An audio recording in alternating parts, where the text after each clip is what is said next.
ইউনূস সাহেব হামের টিকার জন্য এইটা করছে, টাকা মাইরে দিছে কিংবা করে নাই, আমরা কিন্তু কোনো বিচার মামলা করছি না। আপনারা ইউনূস সাহেবরে কেন বললেন না রাষ্ট্র আমার কাছে বড়, নির্বাচন আমার কাছে বড় না, গেট লস্ট, আপনি চলে যান, নির্বাচন যে খুশি সে এসে দেখ, এই চুক্তি আমরা মানি না।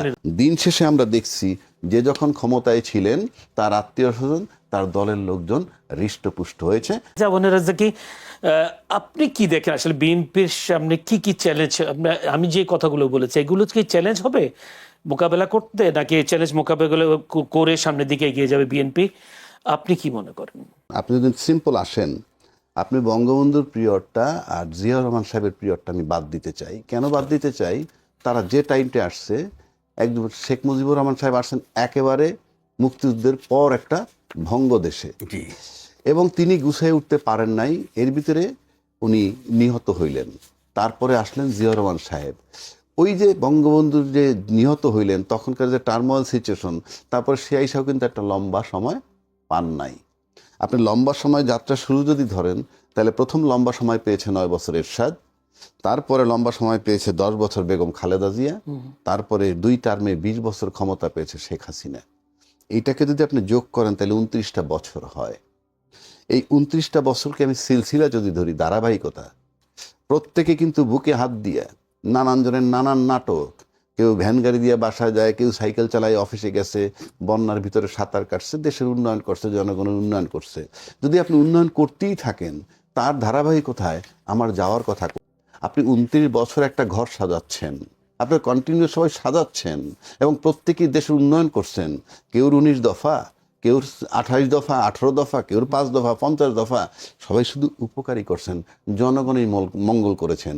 দিন শেষে আমরা দেখছি যে যখন ক্ষমতায় ছিলেন তার আত্মীয় স্বজন, তার দলের লোকজন হৃষ্টপুষ্ট হয়েছে, আমি নিশ্চিত করে বলে দিতে পারি। কারণ আপনি 29 বছর যদি একটা দেশের উন্নয়ন হয়, তাহলে কোনো আমলার বাসায় 5000 স্কোয়ার ফিটের ডুপ্লেক্স হয় না, হওয়ার কথা না।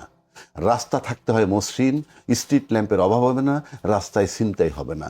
এই সমস্ত রাস্তার টাকা যারা দায়িত্বে তাদের বাড়িতে, স্ট্রিট ল্যাম্পের টাকা তাদের বাড়িতে। তাহলে আপনি কি পেয়েছেন? 29টা বছর। আজকে ইউনূস সরকার 18 মাস ছিল, বলা হচ্ছে যে তার সময় নাকি কয়েক লক্ষ লোক বেকার হয়েছে, বাট বাকি 29 বছর তো সবাই চাকরি দিছে, সবাই তো কর্মসংস্থান দিচ্ছেন। তো সবাই যদি 29 বছর যাবৎ কর্মসংস্থান দেন, তাহলে বেকার পান কোথায়? কোথায় বেকার পান কোথায়? ইউনূস সাহেব তো 1.5 লক্ষ, 2 লক্ষ, 3 লক্ষরে নাকি বেকার করে গেছেন, ভালো কথা। ওই 29 বছর তো কর্মসংস্থান ছিল। এরশাদ সাহেবেরটাও যদি বাদ দেই, 20 আর 10 30 বছর, হ্যাঁ 20 আর 10 30 39 বছর, টোটাল 39 বছরের 30 বছর বিএনপি এবং আওয়ামী লীগ ক্ষমতায় ছিল। তারা তো দেশের কি বলে দেশের উন্নয়ন করছেন। তারা যদি 30 বছর মানুষকে যদি কর্মসংস্থান করে থাকে, ম্যান পাওয়ার এক্সপোর্ট করে থাকে, এমনি তো দেশটা ভালো থাকার কথা। সেটা কি আদৌ হয়েছে? হয় নাই। কেন? মূলত হয় নাই। আপনি দেখেন এই সরকার ক্ষমতা আসলো, তার ফ্যামিলি কার্ড বলেন, কৃষি কার্ড বলেন, তারপরে কি বলে ওই যে এলপিজি কার্ড দিচ্ছেন, এরপরে আপনি বলেন দিবে, ভালো উদ্যোগ, কিন্তু সবই ভালো উদ্যোগ, সবই ভালো ধরে নিলাম আমি। বাট আমার ফরেন পলিসি কোথায়? আপনি যে একটা ভঙ্গুর রাষ্ট্রে এসে বসলেন, সব কিছুর উপরে, ভাঙ্গা দেশটার উপরে, এ পর্যন্ত আমার ফরেন পলিসি কি আমরা কি আদৌ জানছি? আমরা চিলে কান নিয়ে আমরা আমেরিকার সাথে চুক্তি সে আলোচনা কিন্তু করতেছি। কারা করতেছে? টকশোর লোকেরা।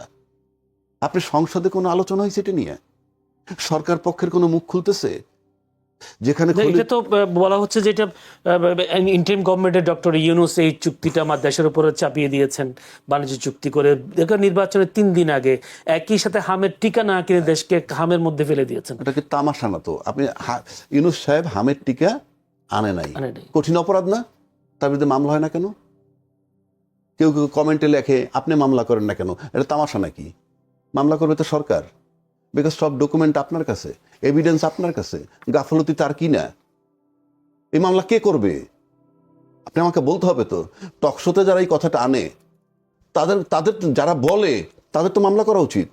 কিন্তু প্রধানমন্ত্রী তথ্য সম্প্রচার উপদেষ্টা ডাক্তার জাহিদ বলেছেন দায়ীদের বিরুদ্ধে ব্যবস্থা নিবে। ওই সমস্ত বেক টার্ম আপনি তদন্ত করবেন। এই তো সাগররুনি তদন্ত হচ্ছে না, অর্থাৎ যিনি সরকারে যান তার ডায়লগ ওইটাই হয়ে যায়, তদন্ত, তদন্তের জন্য কমিটি, কমিটি করে তদন্ত, তদন্তের জন্য কমিটি, কমিটি করে তদন্ত। এটা হইল কি জানেন, কিলিং অফ টাইম। আপনি বলেন না একটা রাষ্ট্র চালানোর জন্য যে পলিসিগুলো দেওয়া দরকার, আপনি বলেন না ফরেন পলিসি পেয়েছেন এই সরকারের? এই সরকারের অর্থনৈতিক পলিসি আপনি পেয়েছেন? এই সরকার কর্মসংস্থান কিভাবে করবে আদৌ বলেছেন?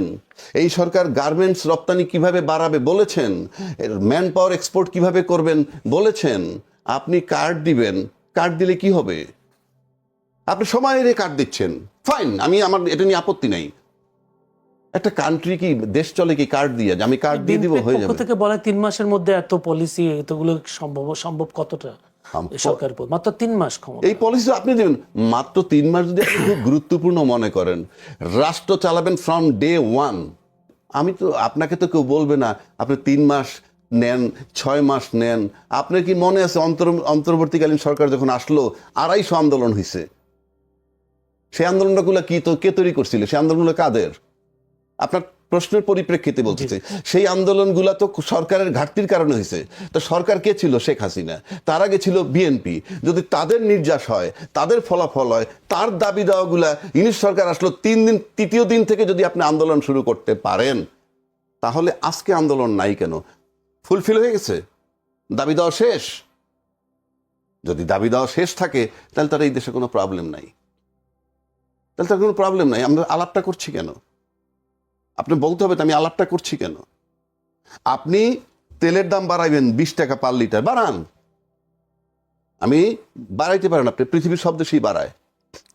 তার পাশাপাশি আপনাকে ব্যাখ্যা দিতে হবে যে 20 টাকা লিটার বাড়াইছি, তাতে আমার এই টাকাটা বাড়তি আসতেছে, এটা কেন?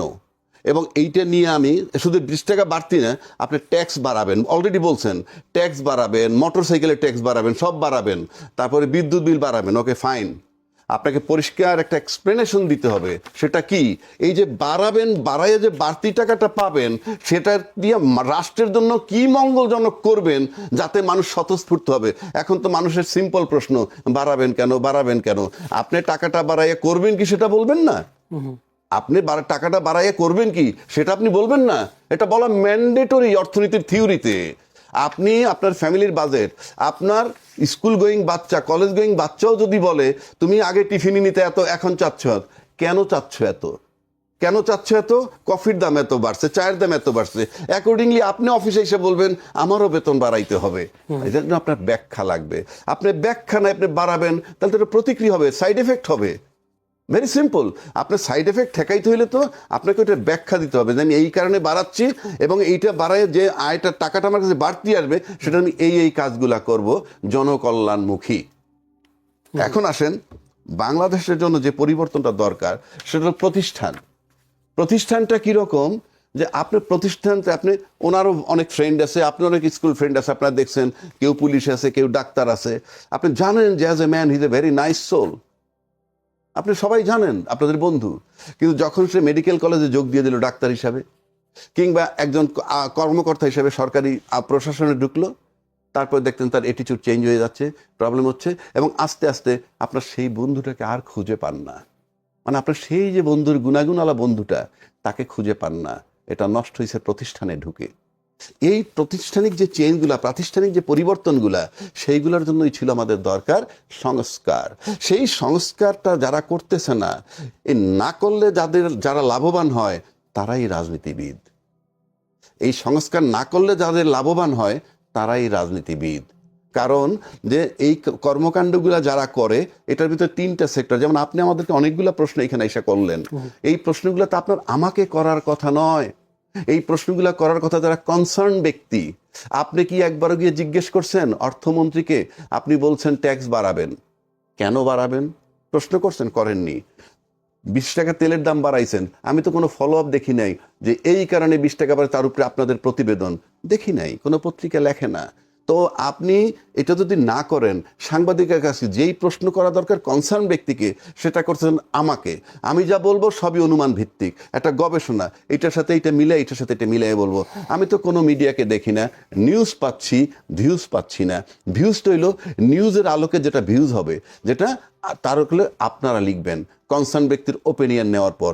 তারপরে আমরা যারা আলো টকশোতে আসবো, তারা ওই নিউজ, আপনার লেখা ভিউজ, যার কনসার্ন ব্যক্তির মতামতের ব্যাখ্যার ভিত্তিতে তারপরে হবে আলোচনা। আমরা যেটা আলোচনা করছি, government is keeping silent. Yunus সাহেব হামের টিকার জন্য এইটা করছে, টাকা মাইরে দিছে কিংবা করে নাই, আমরা কিন্তু কোনো বিচার মামলা করছি না।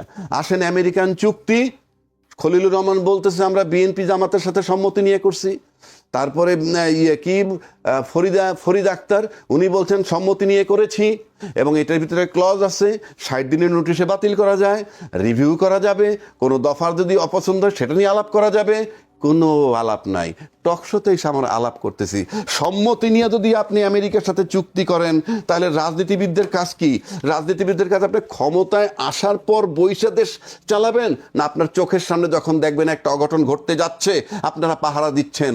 রাজনীতিতে আপনারা পাহারাদার। আপনারা ওই সম্মতি না দিয়ে আপনারা ইউনূস সাহেবরে কেন বললেন না রাষ্ট্র আমার কাছে বড়, নির্বাচন আমার কাছে বড় না?